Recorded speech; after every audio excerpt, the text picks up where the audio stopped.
Virtually all cases of cervical cancers are caused by human papillomaviruses, or HPV.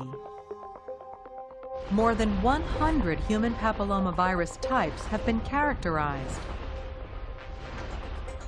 Although most anogenital HPV infections are transient and resolve spontaneously, they can also cause benign or malignant changes of the skin or inner lining of tissues, known as mucosa. These morphological changes range from warts and other low-grade lesions to invasive cancers of the cervix, vagina, vulva, and anus. The life cycle of HPV begins with infection of epithelial basal cells.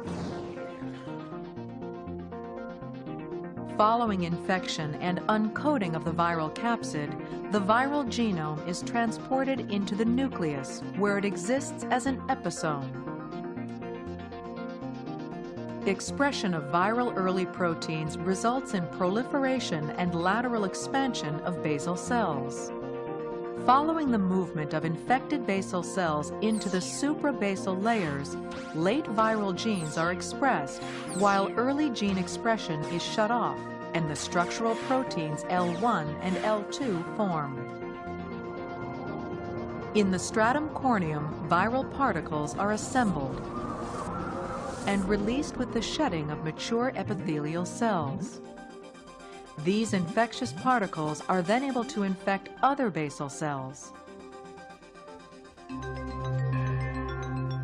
Low-grade intraepithelial neoplasias in the mucosa of the cervix, vagina, or vulva are described histologically as cervical intraepithelial neoplasia grade 1, vaginal intraepithelial neoplasia grade 1, and vulvar intraepithelial neoplasia grade 1.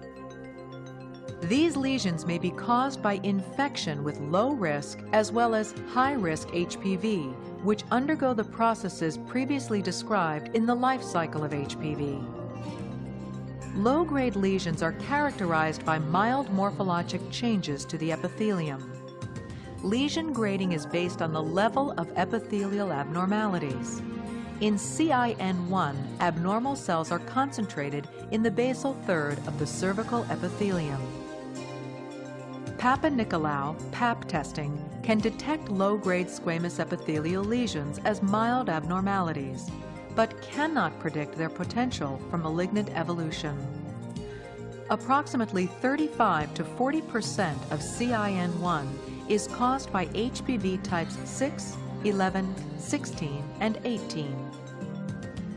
Condylomas, or warts, are benign lesions that can occur when expression of HPV proteins increases the frequency of basal cell replication and disrupts normal maturation of the squamous epithelium. All layers above the basal cells proliferate, leading to hyperplasia and an upwelling of the basement membrane. The visible abnormal growths composed of a thickened epithelium are recognized as genital warts. Genital warts are most often associated with HPV types 6 and 11. High-grade lesions are mainly caused by high-risk or oncogenic types of HPV, which can lead to the development of precancers or cancers of the cervix, CIN23, vagina, VAIN23, and vulva, VIN23. Most often, infection with high-risk HPV types is associated with integration of viral DNA into host DNA.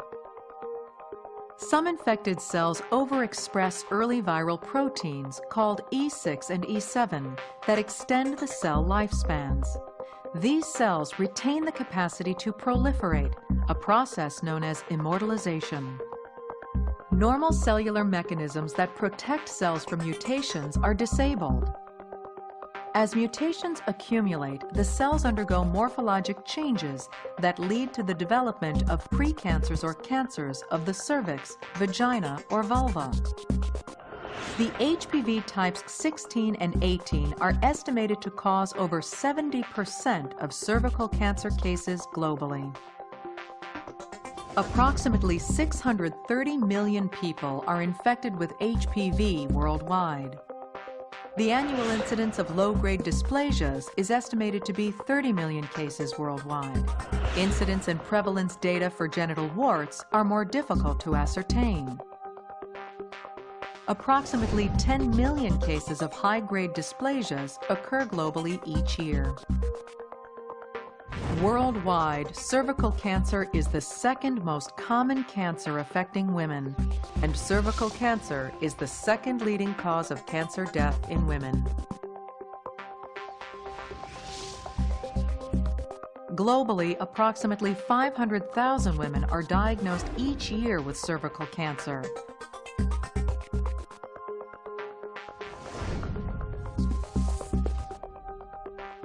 And almost 300,000 die from the disease. Despite the tremendous impact of screening on cervical cancer morbidity and mortality in developed countries, cancer remains an important medical issue worldwide, and warts and benign cervical lesions a significant medical burden.